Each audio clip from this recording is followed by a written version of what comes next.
Комитет Госдумы по охране здоровья поддержал законопроект, инициированный парламентом Якутии. Документ предусматривает возможность оказания в районах Крайнего Севера и приравненных к ним местностях первичной медико-санитарной помощи в стационарных условиях и формирование территориальной программы государственных гарантий бесплатного оказания гражданам медицинской помощи с учетом плотности населения и особенностей его расселения. Вот сегодня пример Комитета Государственной Думы по здравоохранению, в котором 4 субъектовых закона были одобрены к принятию в первом чтении, в том числе и наша законодательная инициатива. Были одобрены законодательная инициатива и Тывы, и Амурской области. Поэтому сегодня нужно говорить о том, что, безусловно, законодатели субъектов услышаны.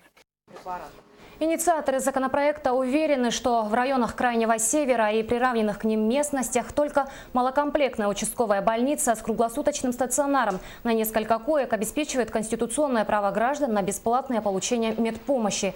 До настоящего времени Якутия в транспортном отношении является одним из самых изолированных и труднодоступных регионов. Принятый новый закон об основах охраны здоровья граждан в Российской Федерации исключил из первичной медицинской помощи круглосуточные и стационарные. Якутия приняла решение сохранить круглосуточные койки за счет собственного республиканского бюджета.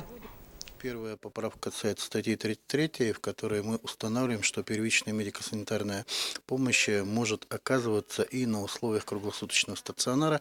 И вторая поправка, она учитывает, что в программу государственных гарантий, при формировании программы государственных гарантий, соответственно, определение объема финансирования должно учитывать плотность и доступность населенных пунктов. Это две очень важные поправки для Республики Саха-Якутия, огромная территория и самая низкая в стране плотностью населения. И эти поправки позволят нам сохранить участковые больницы на первичном медико-санитарном звене и оказывать всю полноту медицинской помощи, которая гарантирована Конституцией Российской Федерации.